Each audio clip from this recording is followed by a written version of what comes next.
ناظرین، آپ دیکھ رہے ہیں نیوز اینڈ ویوز اور میں ہوں آپ کا ہوسٹ فرحت اللہ بابر۔ آج ہم بات کریں گے پاکستان میں رجیم چینج کے بعد جو موجودہ سیاسی صورتحال ہے، جو بحران کا شکل اختیار کر چکا ہے، اس پر بات کریں گے۔ آج میرے ساتھ بیٹھے ہیں ایک انٹرنیشنل جرنلسٹ جو انٹرنیشنل میڈیا کے لیے لکھتے ہیں، رپورٹ کرتے ہیں۔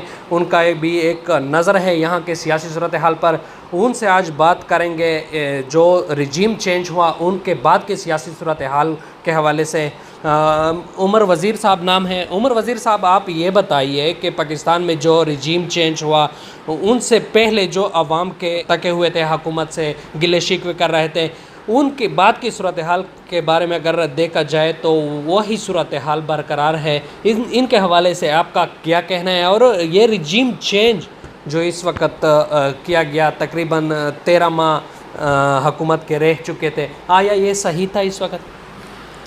Thank you very much first of all کہ آپ نے مدعو کیا مجھے پروگرام میں۔ تو پہلا جو آپ کا سوال ہے کہ موجودہ جو رجیم چینج ہوا کیا اس کی ضرورت تھی؟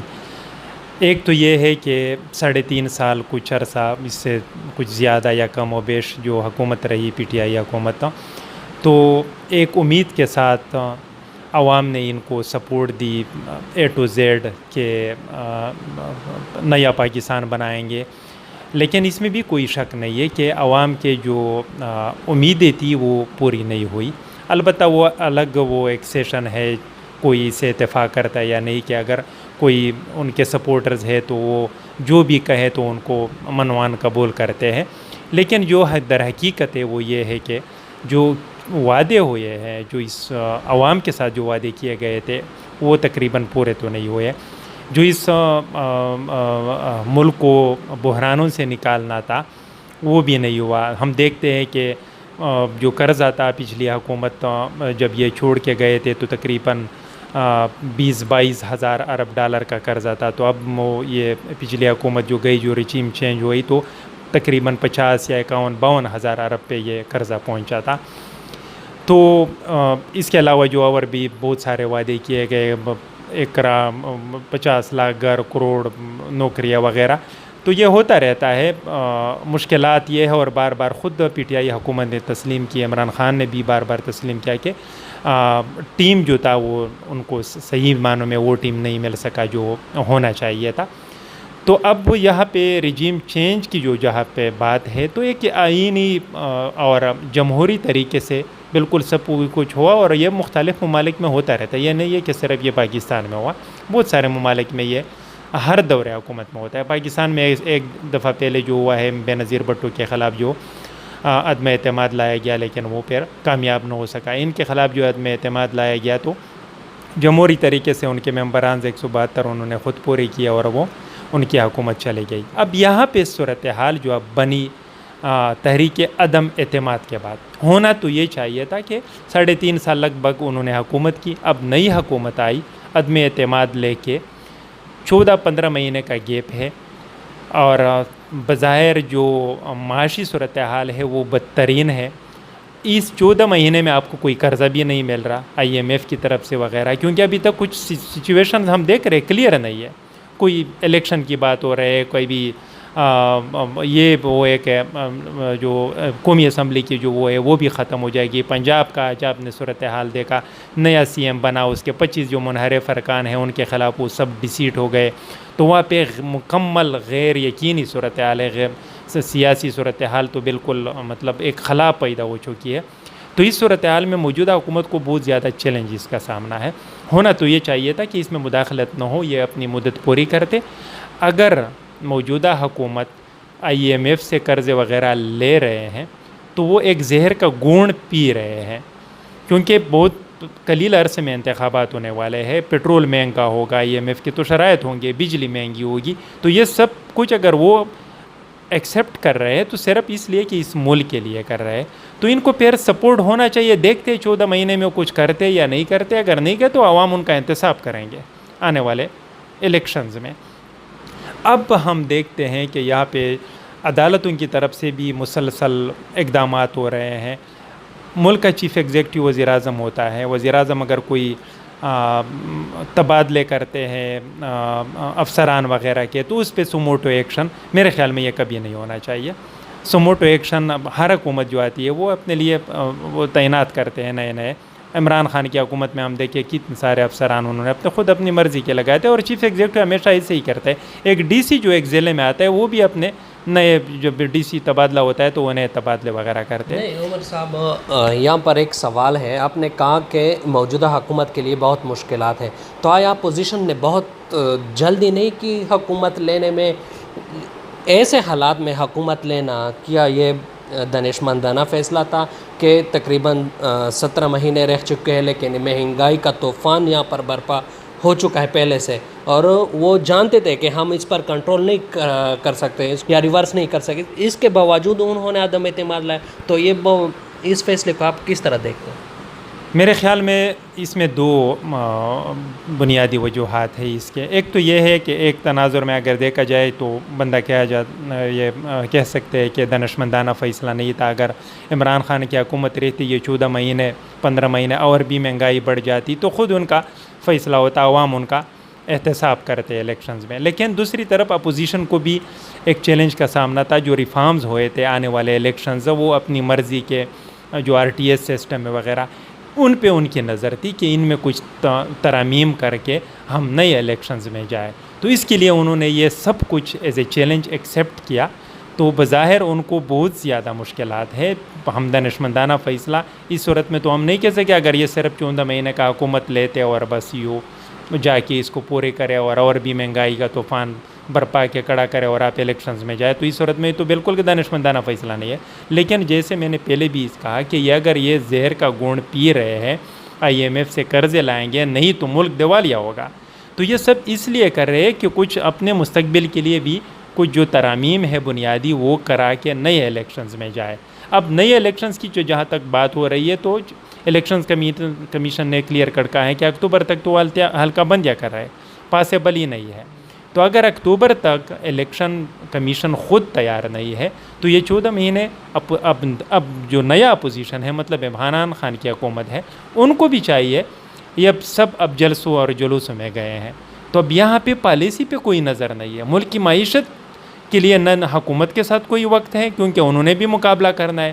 سب جلسوں اور جلوسوں پہ لگے ہیں. عوام کا جو ہے وہ ستیاناش ہو رہا ہے. سب کچھ مہنگائی کا طوفان روز بروز بڑھ رہا ہے. تو اس صورتحال میں بہت زیادہ مشکل ہو رہا ہے. لیکن پھر بھی ایک امید ہے. ابھی کوئی فارن منسٹر جو لگا ہے، US کا دورہ ہوا، IMF کے ساتھ کچھ شرائط پہ بات ہوئی ہے، چین کا دورہ ہو رہا ہے، سعودی عرب کا دورہ ہو رہا ہے، تو کچھ نئے امیدیں اس سے وابستہ ہے. اگر عدالتوں نے یا پھر اسٹیبلشمنٹ کا جو اس میں جو بار بار وہ کہہ رہے ہیں کہ ہمارا سیاست میں کوئی مداخلت نہیں ہے، ہمیں نہ گھسیٹا جائے، بالکل اس میں کوئی شک نہیں ہے کہ وہ تو اعلانات تو کر رہے ہیں لیکن اس میں رول ایک بظاہر ہے ان کا.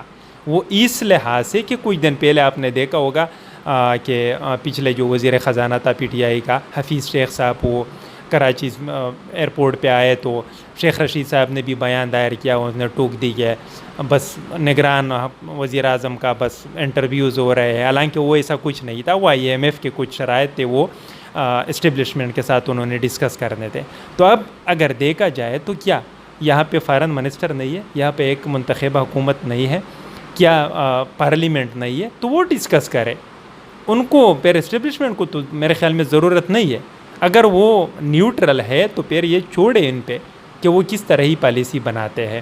تو یہ سب کچھ اگر ہو رہا ہے تو نئی حکومت جو ابھی بنی ہے وہ مجبور ہو کے سب کو یہ چابیاں ان کے حوالے کریں گے کہ لو یہ گھر ٹھیک کر لو، یہ حکومت چلا لو، پھر دیکھتے ہیں کہ کیا ہوتا ہے. نہیں عمر صاحب، یہاں پر ایک سوال آپ نے جوابات میں خود اٹھایا ہے کہ موجودہ حکومت کے لیے مشکلات ہے. اگر مشکلات ہے تو یہ مشکلات تو پہلے حکومت کے لیے بھی تھی. انہوں نے 3 سال میں جو فیس کیا، کرونا وبا آئی، وہاں پر آپ نے اگر مارکیٹ کا صورتحال دیکھا ہوگا تو اوپر نیچے ڈاؤن ہوتا رہا، انتہائی نچلے حد تک گیا تھا. پاکستان کا جو معیشت تھا وہ تقریباً تباہ ہونے والا تھا. یہاں پر لاک ڈاؤن لگا، کاروبار نہیں تھا. تو یہ مشکلات پچھلے حکومت کو بھی تھی، لیکن موجودہ حکومت نے اتنی جلدی میں سب کچھ کیا. ان کو حکومت کی جلدی تھی، آیا یہ چیلنج ان کو قبول تھا کہ وہ حکومت میں آئے اور یہ سب کچھ ٹھیک کرے؟ بہت سمپل سوال شارٹ میں اس پہ جواب دوں گا کہ پچھلی حکومت کو بے شک کرونا وغیرہ میں تو بہت سارے اپس اینڈ ڈاؤن آ گئے ہیں، لیکن پھر بھی 3.5 سال لگ بھگ اس سے اوپر بھی جو ٹائم گزرا تو یہ کافی ٹائم تھا، کم بالکل نہیں تھا، لیکن اس میں کوئی ایک ایسی پالیسی نہیں بنی جس کو ہم کہیں کہ اس سے معیشت میں بہتری آئی یا بہتری آنے کا امکان تھا۔ اور جیسا کہ میں نے پہلے بھی کہا کہ انہوں نے خود اعتراف کیا کہ ٹیم ہمیں بار بار نااہل ملا، کچھ وزیر خزانہ کئی بار تبدیل ہوتے رہے ہیں۔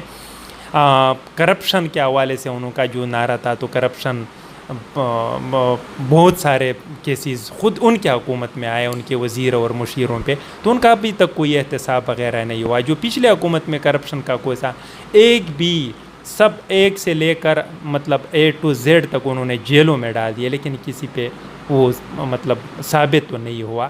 تو یہ ایک سیاسی انتقام کا ایک وہ گیم شروع تھا اور مسلسل ابھی تک وہ جاری ہے۔ تو صرف موجودہ حکومت جو ہے وہ پھر مجبور ہو کر انہوں نے عدم اعتماد لایا، اور وہ شروع سے ان کو تو مان نہیں رہے تھے۔ تو اس لحاظ سے میں کہوں گا یہ نہیں کہ میں ایک سائڈ یا دوسرے سائڈ کی بات کروں، تو ان کی بقول تو انہوں نے لازمی ان عدم اعتماد کو لانا تھا۔ اب اگر عدم اعتماد لایا ہے تو اب بے شک جو اپوزیشن ہے وہ ان کے لیے اگر مشکلات کھڑی کرے یا وہ اپنا سیاسی انتقام وغیرہ یہ ہوتا رہتا ہے پارٹیوں کے، لیکن اگر عدالتوں کی طرف سے یا اسٹیبلشمنٹ کی جانب سے اگر مداخلت ہو رہی ہے، میں ان کی طرف اشارہ کر رہا ہوں، تو یہ ٹھیک نہیں ہے۔ ان کو کام کرنے دیا جائے، میرا صرف شارٹ مطلب یہی ہے کہ اگر ان کو کام کرنے نہ دیا جائے تو پھر یہ ناکام ہوں گے۔ آیا ایسا تو نہیں لگ رہا کہ ان کو بظاہر اتنے ان میں مداخلات کیے جائے جس طرح 2016 میں ہم نے دیکھا، جو چیف جسٹس تھا افتخار محمد چودھری، تو انہوں نے بھی کبھی میمو گیٹس، کبھی ایک اسکینڈل، کبھی دوسرا اسکینڈل۔ اب بھی وہی ہو رہا ہے کہ ایک افسران کے تبادلے پہ بھی سوموٹو ایکشن لیے جاتے ہیں۔ تو کیا یہ سوموٹو ایکشن جو کروڑوں روپے بہت سارے وزیر اور مشیروں نے جو ہڑپ کیے یا اس میں کرپشن ہوئی ہے، تو کیا اس پہ کوئی سوموٹو ایکشن نہیں ہونا چاہیے؟ تو ان کی طرف سے جو مداخلت ہو رہی ہے، میں ان کی بات کر رہا ہوں کہ اگر یہ مداخلت بند نہیں ہوئی تو یہ نئی حکومت میں سمپل اتنا کہوں گا کہ یہ گھر کی چابی ان کے ہاتھ میں پکڑا کر کہیں گے کہ لو اب یہ حکومت اور چلا لو جس طرح اپنے مرضی ہو، تو یہ پھر چلا نہیں سکتے۔ یہ بھی میں یہاں پہ وضاحت کے ساتھ کہوں کہ یہ کبھی بھی سنبھال نہیں کر سکیں گے۔ اگر ان کو شوق ہے تو پھر یہ نئی حکومت کو جلد الیکشنز کا اناؤنس کر کے حکومت ان کے ہاتھ میں پکڑا کر رکھ دے کہ آگے مستقبل کا پتہ چلے۔ اور نگران حکومت جب آئے گی تو مجھے تو خطرہ ہے کہ یہ میرا ملک دیوالیہ پن کی طرف جا رہا ہے، کیونکہ پہلے نگران حکومت کو تو نہ IMF کوئی قرضہ دے گا نہ کوئی اور، تو لہٰذا یہ 14-15 مہینے بہت زیادہ ٹف سچویشن ہے۔ جس طرح بھی ہو ملک کی معیشت کی بہتری کے لیے، ملک کی سالمیت کے لیے ان کو سپورٹ ہونا چاہیے، عدالت کی طرف سے بھی، اسٹیبلشمنٹ کی طرف سے۔ اگر سپورٹ نہیں ہے تو کم از کم جو یہ اعلانات کر رہے ہیں نیوٹرل، تو یہ نیوٹرل ہی رہے۔ اگر یہ نیوٹرل ہی رہے تو تب بھی اس میں خیر ہے۔ یہاں پر اگر یہ حکومت ڈیلیور نہیں کرتا تو تقریباً اپوزیشن کی جتنی پارٹیاں تھیں وہ اب سب حکومت میں ہے، 13, 14, 12 پارٹیاں جتنے بھی تھے۔ لیکن یہاں پر وزیر اعظم جو ہے، مین ایڈمنسٹریٹر پاور جو ہے وہ وزیر اعظم کے پاس ہے، وہ شہباز شریف ہے۔ تو یہاں پر بدنام صرف شہباز شریف نہیں ہوگا، حکومت میں تو تقریباً 12-13 پارٹیاں ہیں اور جو نازلہ گرے گا اس میں شک نہیں ہے کہ کیونکہ حکومت تو پرائم منسٹر یا جو ہے چیف ایگزیکٹو ملک کا وہ شہباز شریف ہے۔ بظاہر جتنے بھی اتحادی ہے 11-12 پارٹیز، لیکن سارا جو ملبہ ہے ان کے سر پہ ہے۔ تو میں نے شروع میں بھی کہا کہ اگر نواز شریف یا نون لیگ یہ زہر کا گھونٹ پی کر یہ سب چیلنجز ایکسیپٹ کر رہے ہیں تو پھر ان کا حق بھی بنتا ہے کہ پھر کچھ مہینوں کے لیے ان کو حکومت کرنے دیا جائے، ان کے لیے ہرڈلز نہ ہو۔ یہ صرف ملک کی سالمیت کے لیے، ملک کی بقا کے لیے، نہیں تو یہ شہباز شریف آج نہیں تو کل بہت جلد اناؤنس کرنے والا ہے نئے الیکشن۔ پھر یہ اس گھر کی چابی ان کے ہاتھ میں پکڑا کر کہیں گے کہ چلو یہ پلیس سنبھالے، تو پھر میرا یہ بھی یاد رکھنا کہ یہ سنبھال نہیں کر سکیں گے۔ اچھا، آخری اور دلچسپ سوال جو میرا ہے وہ یہ ہے کہ تقریباً 12 پارٹیاں جو اپوزیشن میں تھی اب حکومت میں ہے، لیکن اگر یہ حکومت تقریباً 4-5 ماہ یا 7 ماہ یا 17 ماہ چلتی ہے، اس کے بعد یہ الیکشن میں جب آئیں گے تو کس کے خلاف آئیں گے؟ صرف پی ٹی آئی کے خلاف آئیں گے یا اپنے جو اتحاد آج کے اتحادی کل یہ دشمن اپنے ایک دوسرے کے دشمن بنیں گے پھر؟ میں اس پہ تو کیونکہ میں سیاسی ورکر نہیں ہوں، ایز اے صحافی اپنا تجزیہ آپ کے ساتھ شیئر کر رہا ہوں، تو یہ کسی کے خلاف یا کسی کے فیور میں اس طرح کوئی بات نہیں ہے۔ جمہوریت ہے، ملک میں مختلف پارٹیز ہیں، ہر پارٹی کا اپنا ایک منشور ہے، تو یہ سب پارٹیز اپنے اپنے منشور کے ساتھ آئیں گے۔ اگر کوئی کسی کے خلاف آتا ہے تو آئی ڈونٹ تھنک سو کہ یہ کوئی سیاست ہے یا شائستگی ہے۔ جمہوریت میں تو جمہوریت کی تو یہ زینت ہی ہے کہ بے شک سیاسی اختلاف ہوں لیکن ذاتی اختلافات نہ ہوں۔ تو یہ ذاتی اختلاف کیا آپ نے میرے خیال میں ایک سوال کیا کہ کسی کے خلاف آئیں گے، کسی کے خلاف بھی نہیں ہونا چاہیے۔ سب نے اپنے منشور عوام کے سامنے رکھ دینا ہے، پھر عوام کا فیصلہ ہے۔ میرا ووٹ میرا مرضی کہ میں نے عمران خان کو دے رہا ہوں، زرداری کو دے رہا ہوں یا پھر نواز شریف کو دے رہا ہوں، یہ ہر ملک کے شہری کا حق ہے اور وہ دیکھتے ہیں۔ اور شروع میں بھی میں نے کہا کہ اگر کوئی ڈیلیور نہیں کرے تو پھر عوام اس کا احتساب کرتا ہے، اور ہمیشہ آپ نے دیکھا ہے یہ 3.5 سال جو حکومت رہی عمران خان کی، تو پھر آگے ضمنی انتخابات میں بھی آپ نے دیکھا۔ اب یہ 14 مہینے بھی نواز شریف نے حکومت لی ہے، اگر یہ ڈیلیور نہ کر سکے تو عوام اپنا احتساب ضرور کریں گے۔ تو آئیے چھوڑتے ہیں عوام پہ اور ان کو حکومت کرنے دیتے ہیں، جس طرح بھی وہ ڈیلیور کرتے ہیں۔ اگر وہ ڈیلیور نہیں کرتے تو دیکھتے ہیں عوام آگے کا فیصلہ کیسے سناتے ہیں۔ جی ناظرین، یہ تھے عمر وزیر، انٹرنیشنل میڈیا جرنلسٹ ہے۔ تو اسی کے ساتھ ہمیں اجازت دیجیے اور آئندہ نئے ولاگ کے ساتھ آپ کے ساتھ پھر حاضر ہوں۔